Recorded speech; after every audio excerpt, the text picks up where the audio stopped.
Hola, otra vez. Esta semana estamos estudiando acerca del juicio y la lección de la escuela sabática trata acerca del proceso del juicio. Eh, Existen aún en la iglesia personas que no entienden completamente cómo se desarrolla el juicio de Dios en el cielo. Para algunos cristianos, el juicio será un evento que sucederá al final del tiempo, cuando Jesús regrese por segunda vez. El Señor va a separar a los justos de los injustos y de esa manera le va a dar la recompensa a aquellos que lo merecen, a los justos. Para otras personas, el juicio se define o se hace en el momento en que la persona muere y la persona es recompensada en el mismo momento, bien sea que se la lleve al cielo o bien sea que la persona sea enviada al infierno a ser atormentada allí por unas llamas que no se apagan. Sin embargo, la Biblia no nos menciona a nosotros ninguna de esas dos posibilidades. Se podría entender así, pero no es bíblico, no está basado en un así dice Jehová los que han llegado a esas conclusiones. Al contrario de eso, el juicio tiene un proceso y el proceso de juicio está claramente marcado en la Biblia y el Señor Jesús lo mencionó, los profetas lo mencionaron, el Antiguo Testamento habla del juicio, el Nuevo Testamento habla del juicio y los libros de Daniel y Apocalipsis particularmente hablan acerca del juicio. Entonces, en la lección está ese versículo de memoria, 2 Corintios 5:10, donde dice, porque es necesario que todos nosotros comparezcamos ante el tribunal de Cristo, para que cada uno reciba según lo que haya hecho mientras estaba en el cuerpo, sea bueno o sea malo. Así que ese versículo de la Biblia que Pablo está diciendo, nos está diciendo en primer lugar que todos nosotros debemos comparecer ante el tribunal de Jesús. Recordemos, hermanos, que la Biblia está escrita principalmente para el pueblo de Dios y esto es un asunto que está muy relacionado con el pueblo de Dios. Porque en la Biblia también se enseña que es necesario que el juicio comience por la casa de Jehová. Así que los primeros que van a ser llevados ante el juicio son aquellos que pertenecen al pueblo de Dios. En la lección se nos habla acerca de nosotros, nuestras actitudes, nuestros actos, nuestros pensamientos, nuestras palabras. Y es claro, hermanos, que todo lo que nosotros decimos, miramos, pensamos, hacemos, todo está expuesto o todo está sostenido o todo va a ser declarado, aclarado, esbozado, todo va a salir a la luz cuando el juicio de cada persona llegue. Por eso es tan importante para nosotros entender cómo el juicio se lleva a cabo. En la lección del domingo, en la parte del domingo, se habla acerca de lo que la mayoría de nosotros podríamos tener en nuestra mente cuando hablamos de la palabra juicio. Cuando se habla de juicio, la mayoría de las personas siempre piensa en la parte de la condenación. Y son pocos los que piensan en la parte de la salvación. Es verdad, todo juicio lleva necesariamente una de dos partes. Una recompensa en la cual la persona sale a favor y también una sentencia en la cual la persona puede salir condenada. La sentencia puede ser a favor o en contra de la persona. Y en el juicio de Dios no es la excepción. En la lección se menciona de una forma bastante interesante que muchos de nosotros pensamos que porque Dios es amor y Él es misericordioso y piadoso y es tardo para la ira y grande en misericordia y verdad, Entonces tenemos la tendencia a pensar que Dios no es el tipo de ser que va a condenar a los impíos una vez que sean sentenciados a muerte eterna. Y se nos hace difícil pensar en un Dios que va a hacer descender fuego del cielo para consumir a todos aquellos que a la final van a ser condenados o que se van a perder para siempre.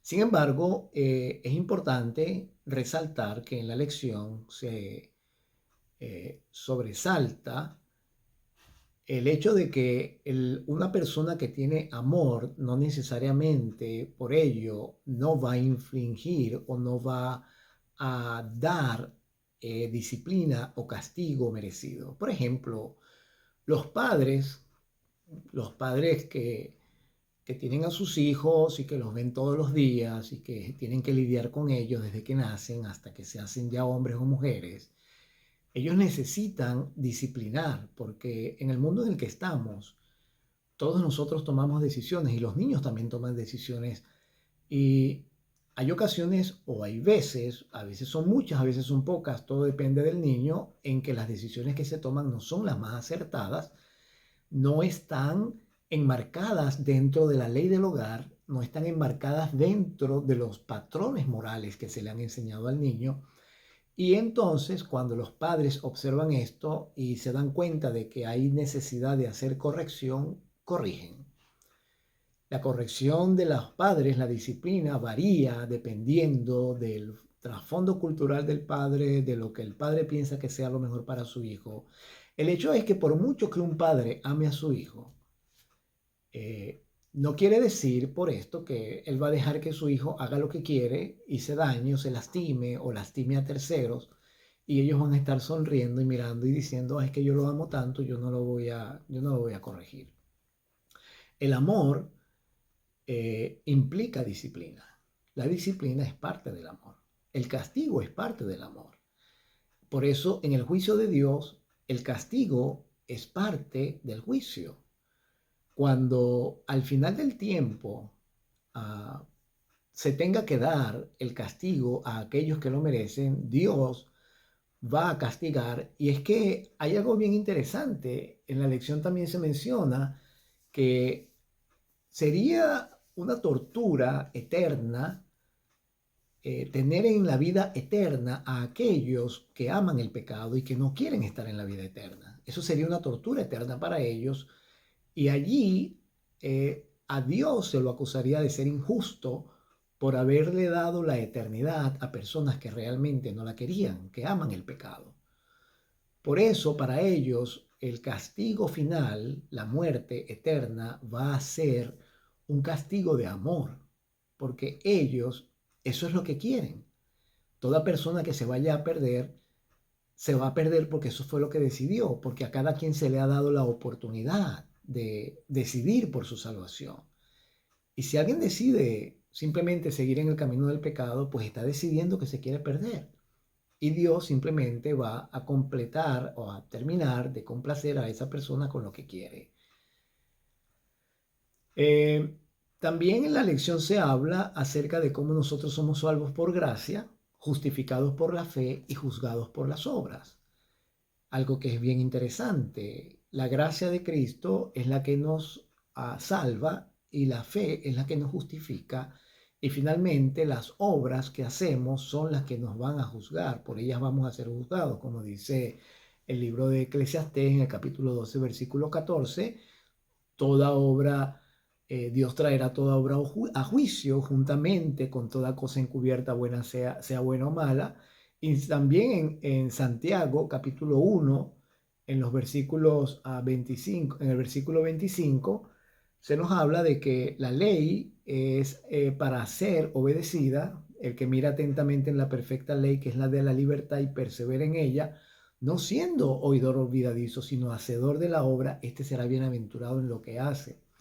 También en los capítulos 8 al 17 de Santiago capítulo 2, en los versículos 8 al 17, perdón, allí también se nos dice que la ley es la regla de juicio por la cual vamos a ser juzgados.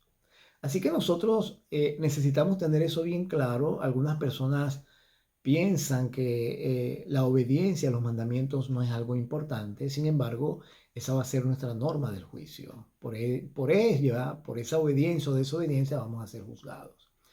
Entonces, en la lección se habla de tres etapas del juicio. Una es la etapa del juicio antes de la segunda venida. La otra es la etapa del juicio inmediatamente después de la segunda venida durante el milenio. Y la tercera etapa del juicio es la etapa que está después del milenio, que es el juicio de la tercera venida o el juicio ejecutivo. En el juicio antes de la primera venida es el juicio que se está realizando ahora mismo, es el juicio que se está realizando en el cielo ahora mismo, en el cual Dios, el Señor Jesús, está ahora mismo en el lugar santísimo del santuario celestial, intercediendo y borrando los pecados de su pueblo. Por eso ahora es el momento de arrepentimiento, de entrega, de pedir perdón y de apartarse del pecado, porque este es el momento en el cual el Señor está haciendo el juicio preadvenimiento o juicio investigador. Y hay muchos textos en la Biblia que nos hablan acerca de eso. Por ejemplo, está la parábola de Mateo capítulo 22, una parábola bastante conocida. En la parábola de Mateo capítulo 22, allí se nos habla acerca de la fiesta de bodas, en la cual el rey entra a las bodas para ver quiénes están allí, quiénes son los invitados, y se da cuenta de que hay un hombre que no tiene el vestido de boda que simboliza la justificación de Cristo. Y le pregunta cómo hizo para entrar allí, cómo hizo para entrar en las bodas si no está vestido con la justicia. Las bodas es el acto del juicio. Y cuando el juicio termine, entonces la boda termina. Esas bodas del Cordero que habla Apocalipsis son el periodo del juicio preadvenimiento antes de la segunda venida. Y cuando el juicio termine, terminará la escena de la boda. Jesús se habrá casado con su novia y entonces recibirá de manos del Padre la nueva Jerusalén, recibirá el reino, el dominio y la gloria. Y eso es el casamiento o el matrimonio de Jesús con su iglesia. La iglesia no va a estar presente, va a estar presente solo por fe. Y entonces cuando Cristo reciba de manos de su Padre la nueva Jerusalén en el cielo, entonces ya Él estará listo para descender a la tierra y buscar físicamente a aquella mujer con la cual se ha casado y a todos aquellos que son los invitados. Ese juicio preadvenimiento se está realizando ahora y como les dije hace un momento, el juicio comienza por la casa de Jehová. Quiere decir que todos aquellos que han muerto creyendo en el Señor Jesús, que han muerto creyendo en Cristo como Salvador, esos son los primeros que son juzgados. Durante el juicio preadvenimiento se juzga a todos aquellos que pertenecen a la casa de Dios, tanto muertos como vivos. Y es interesante también notar, o es importante saber, que los vivos no van a ser juzgados hasta que el juicio de los muertos termine. Así que el juicio de los vivos todavía no ha empezado, solamente se está realizando en el cielo el juicio de los muertos, y el juicio de los vivos será un acto rápido porque va a ser efectuado casi inmediatamente antes de que el tiempo de gracia termine. Los únicos vivos que van a ser juzgados en el juicio preadvenimiento son el grupo llamado los 144,000, porque ellos son los únicos que van a atravesar el tiempo de angustia vivos. Luego se nos habla del juicio durante el milenio. Cuando Jesús regrese por segunda vez, los muertos en Cristo se levantarán primero y junto con los vivos que no hayan visto la muerte, van a ser llevados al cielo, van a ser transformados, van a ser llevados al cielo y entonces durante 1000 años estarán en los cielos. Ese periodo de 1000 años es el periodo en el cual el juicio se realizará, el juicio a aquellos que no creyeron a la palabra y que se están perdiendo. Durante ese tiempo se va a verificar que cada caso de persona que está perdida es un caso justo y que Dios ha sido justo en que cada una de esas personas se pierda. Para eso, todos aquellos que estén en el cielo con Jesús, que son los salvados, van a revisar los libros de memoria y de esa manera van a comprobar que el juicio de los impíos es justo y verdadero. Eso será durante 1000 años. Actualmente hay denominaciones religiosas que piensan que el milenio es una oportunidad segunda que se le va a dar a la tierra para que se arrepienta, cosa que no es bíblica. Y la Biblia sí enseña que durante el milenio se van a abrir los libros para condenar a los impíos. Esa enseñanza está en Apocalipsis 24, donde dice: vi tronos y se sentaron sobre ellos los que recibieron la facultad de juzgar, y vi las almas de los decapitados por causa del testimonio de Jesús y por la palabra de Dios, los que no habían adorado a la bestia no es su imagen y que no recibieron la marca en su frente ni en sus manos, y a ellos se les da potestad de juzgar por 1000 años. Primera de Corintios, el capítulo 6, versículo 2 también dice: ¿o no sabéis que los santos han de juzgar al mundo?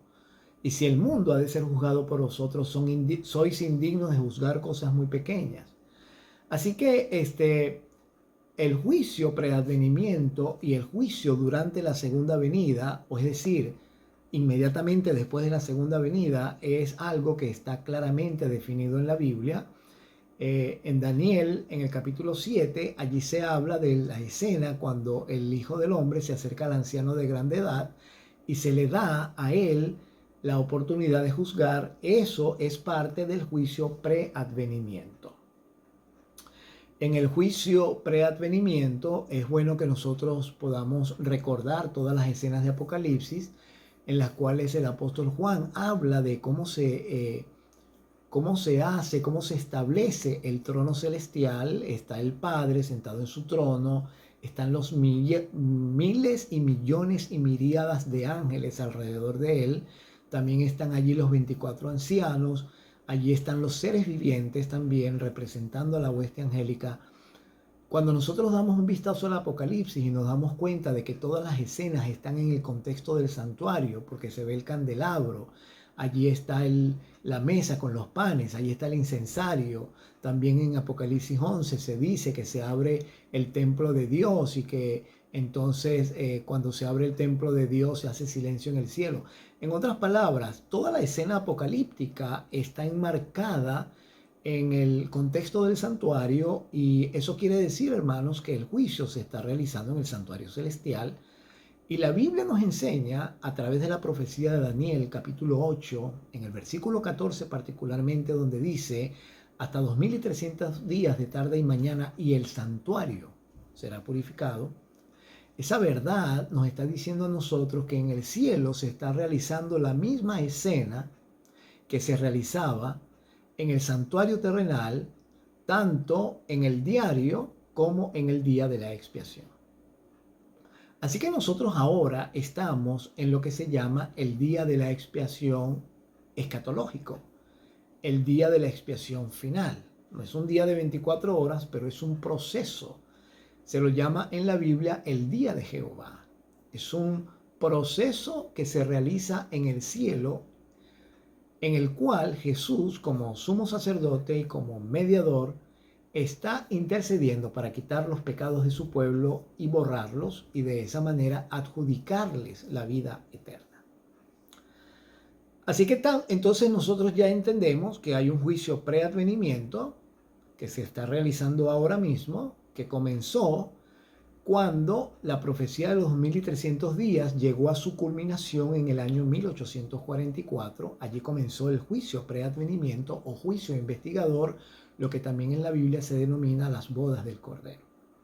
Ese juicio preadvenimiento va a terminar algún día, y cuando el juicio termine, las bodas también serán concluidas y también terminará el tiempo de gracia.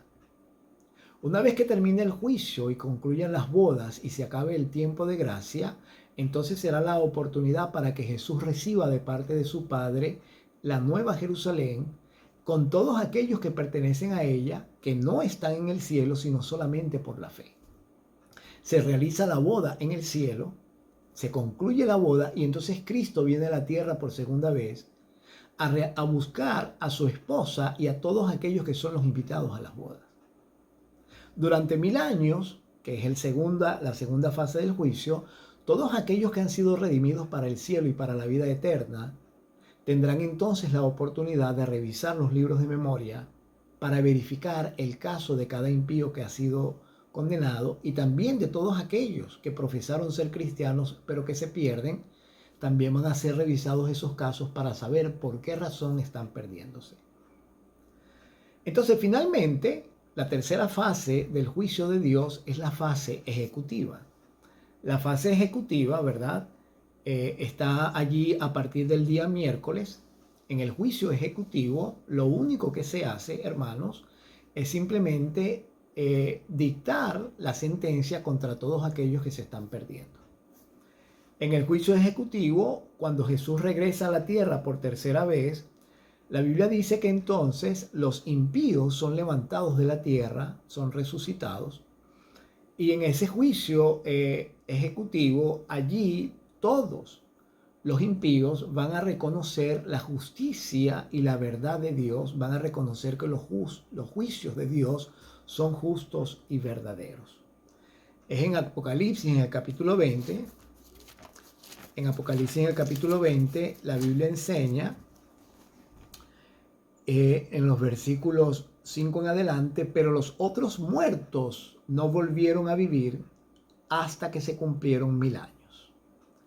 Y luego dice, bienaventurado y santo el que tiene parte en la primera resurrección, porque la segunda muerte no tiene potestad sobre ellos, sino que serán sacerdotes de Dios y de Cristo y reinarán con él 1000 años. Y luego dice, y cuando los 1000 años se cumplan, terminen, Satanás será suelto de su prisión y saldrá para engañar a las naciones que están en los 4 ángulos de la tierra, a Gog y Magog, a fin de reunirlos para la batalla, el número de los cuales es como la arena del mar. Y suben todos sobre la anchura de la tierra y rodean el campamento de los santos y la ciudad amada, y de Dios desciende fuego del cielo y los consume. Y luego dice el versículo 10, y el diablo que los engañaba fue lanzado en el lago de fuego y azufre, donde estaban la bestia y el falso profeta, y serán atormentados día y noche por los siglos de los siglos.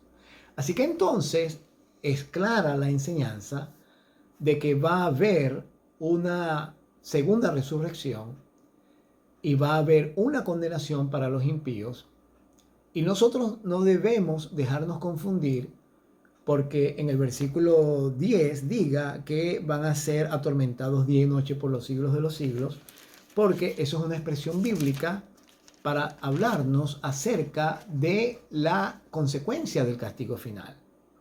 En Judas dice la Biblia que Sodoma y Gomorra, versículo 7, como Sodoma y Gomorra y las ciudades vecinas, las cuales de la misma manera que aquellas, habiendo fornicado e ido en pos de vicios contra naturaleza, fueron puestas, por ejemplo, sufriendo el castigo del fuego eterno.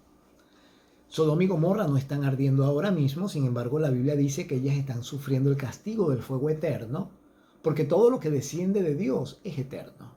Dios da la vida eterna, Dios da fuego eterno, Dios da condenación para siempre. Por eso dice que en el versículo 10 de Apocalipsis capítulo 20, que ellos serán atormentados día y noche por los siglos de los siglos, en el sentido de que ya no más ellos van a participar en la vida que Dios está ofreciendo a los santos. Los santos recibirán vida eterna y los muertos que no creen en el Señor Jesús o toda persona que no haya creído en Cristo y que se haya aferrado a la salvación va a recibir muerte eterna. La muerte eterna quiere decir que más nunca se van a levantar. Así que entonces, para poder nosotros quizás resumir esto, la lección de la escuela sabática está hablando acerca del juicio y el juicio tiene 3 etapas. Primero está la etapa del juicio pre-advenimiento o antes de la segunda venida de Cristo. En este juicio, que es el juicio investigador, también se realizan las bodas del Cordero. Es el mismo tiempo de gracia que Dios le está dando a la humanidad. Y en este juicio, hermanos, se decide el destino de todos aquellos que ahora mismo profesan creer en el nombre de Jesús. Después de la segunda venida, los santos son llevados al cielo Y entonces viene la segunda etapa del juicio, que es la etapa del juicio verificador de la condenación de los impíos. Es allí cuando se verifica con los libros de memoria que los impíos van a recibir una perdición y que es justa la perdición que están recibiendo. Valga decir que cuando Dios juzga a su iglesia, cuando Dios juzga al mundo y cuando juzga a todos aquellos que creen, automáticamente los que no creen ya están siendo juzgados. Y el milenio es una etapa de revisión. En el milenio no se van a tomar decisiones. En el milenio no se van a dar segundas oportunidades. En el milenio simplemente vamos a verificar, a revisar, a chequear que todo lo que se ha hecho es correcto. En el cielo no hay errores, hermanos. Dios no se equivoca.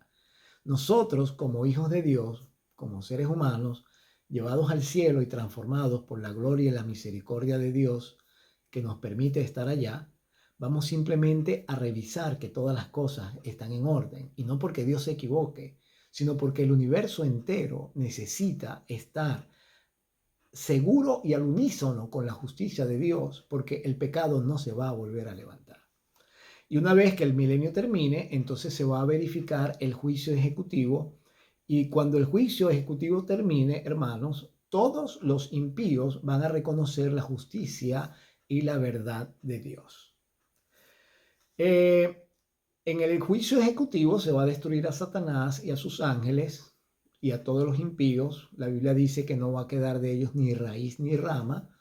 El mal será arrancado, el pecado será extirpado y por lo tanto no se va a volver a levantar.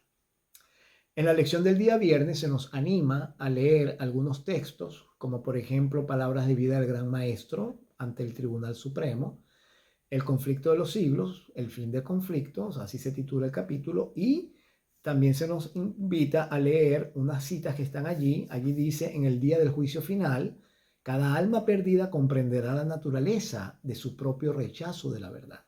Se exhibirá la cruz y toda mente que ha sido cegada por la transgresión verá su verdadero significado. Ante la visión del Calvario con su víctima misteriosa, los pecadores quedarán condenados. Toda excusa mentirosa quedará anulada. La apostasía humana aparecerá en su odioso carácter. Los hombres verán lo que fue su elección. Toda cuestión de verdad y error en la larga controversia quedará entonces aclarada. A juicio del universo, Dios quedará libre de toda culpa por la existencia o continuación del mal. Se demostrará que los decretos divinos no son accesorios al pecado, que no había defecto en el gobierno de Dios ni causa de desafecto. Cuando los pensamientos de todos los corazones sean revelados, tanto los leales como los rebeldes se unirán para declarar: justos y verdaderos son tus caminos, Rey de los santos. ¿Quién no te temerá, oh Señor, y glorificará tu nombre, porque tus juicios sean manifestados? Deseado de todas las gentes, página 411. Así que, mis queridos, les invito a que esta semana podamos compartir con nuestros alumnos la lección, el repaso, y que Dios pueda ser nuestro guiador. Vamos a orar y decimos: Padre, muchas gracias por darnos la oportunidad de estudiar la lección de esta semana. Gracias por permitirnos repasarla. Y ahora, Padre, inspíranos, ilumínanos para que la lección de esta semana, al ser compartida el sábado, pueda ser una gran bendición para nuestros alumnos, para la iglesia. Te alabamos. Gracias por permitirnos, Señor, el privilegio de estudiar tu palabra de esta manera, en el nombre de Jesús. Amén. Muchísimas gracias y que tengan ustedes un resto de semana muy feliz. Y así que esperamos que estos pensamientos, estas ideas puedan ser de gran bendición para todos y que podamos aprovechar algunas de ellas para compartirlas con nuestros alumnos el sábado 24 de diciembre. Bendiciones para todos. Nos veremos la próxima semana.